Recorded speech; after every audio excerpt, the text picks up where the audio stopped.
बिस्मिल्लाहिर्रहमानिर्रहीम। वक़ास साहिब ने फैसलाबाद से पूछा है कि नमाज में रुकू के बाद सजदे में जाने का सही तरीका क्या है? कमर झुका के जाना चाहिए या नहीं, और किस तरह जो है ना किन आज़ा को रखते हुए जाना चाहिए? मैंने कमर नहीं झुकाई थी। एक बंदे ने कहा कि इस तरह मत करो, हदीस में ऊंट की तरह बैठने से ममानात आई है, इसकी क्या हैसियत है? देखिएगा, पहली बात तो ये है कि सजदे में जाते हुए कैसे झुकना चाहिए। तो इस हवाले से ज़हन में रखिएगा कि सजदे में जाते हुए ना कमर को सीधा रखें, बिल्कुल कमर सीधी हो, सीधा रखें, यूं ऐसे यूं जाना चाहिए सजदे में, यूं ऐसे कमर झुका के सजदे में नहीं जाना चाहिए।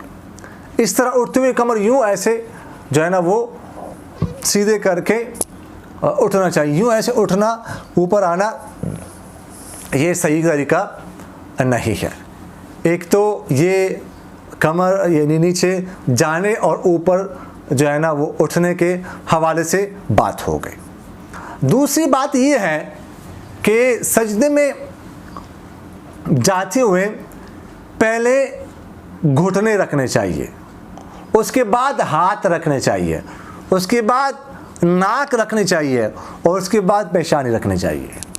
यानी जो आज़ा ज़मीन के ज़्यादा करीब हो पहले वो आज़ा रखने चाहिए। घुटने ज़्यादा करीब हैं हाथों से तो पहले घुटने रखने चाहिए ज़मीन पर, उसके बाद हाथ करीब पड़ते, हाथ, फिर नाक और फिर पेशानी। और जब उठना हो सजदे से तो उसके उलट करना चाहिए, यानी पहले पेशानी उठानी चाहिए, उसके बाद नाक उठानी चाहिए, उसके बाद हाथ उठाने चाहिए और उसके बाद फिर घुटने उठाने चाहिए। हज़रत वाइल इब्न हजर रज़ी अल्लाह ताला अन्हु फरमाते हैं कि मैंने हुज़ूर अक़दस सल्लल्लाहु अलैहि वसल्लम को देखा सजदे में जाते हुए कि पहले घुटने रखे, उसके बाद आप सल्लल्लाहु अलैहि वसल्लम ने हाथ रख लिए।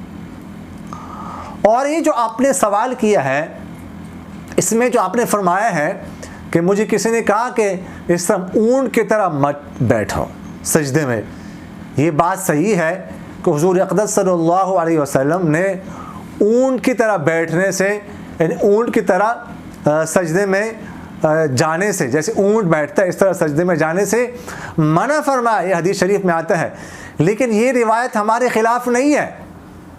देखिएगा, जब ऊंट बैठता है तो कैसे बैठता है? ऊंट जब बैठता है तो उसकी जो पहले दो टांगे हैं ना वो रखता है, पहले वो रखता है, उसके बाद पिछली टांगे रखता है।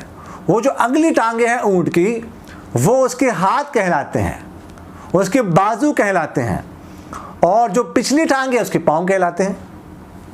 तो देखिएगा जो है ना ऊंट तो जब बैठता है तो पहले हाथ रखता है, उसके बाद गोया कि वो पाँव घुटने रखता है। तो इस तरह तो हम भी कहते हैं ना कि पहले हाथ ना रखे जाएं, सजदे में जाते हुए पहले घुटने रखने चाहिए ऊंट की मुखालिफत करते हुए। ऊंट पहले अपनी अगली दो टांगे रखता है, फिर उसके बाद पिछली दो टांगे, तो पहले घुटने रखे जाएं और उसके बाद जो है ना वो हाथ रखे जाएं। यही जो है ना वो सजदे में सही तरीक़ा है और इसी पर जमहूर फ़ुक़हा का अमल है। इसी तरह जो है वो सजदे में जाना चाहिए।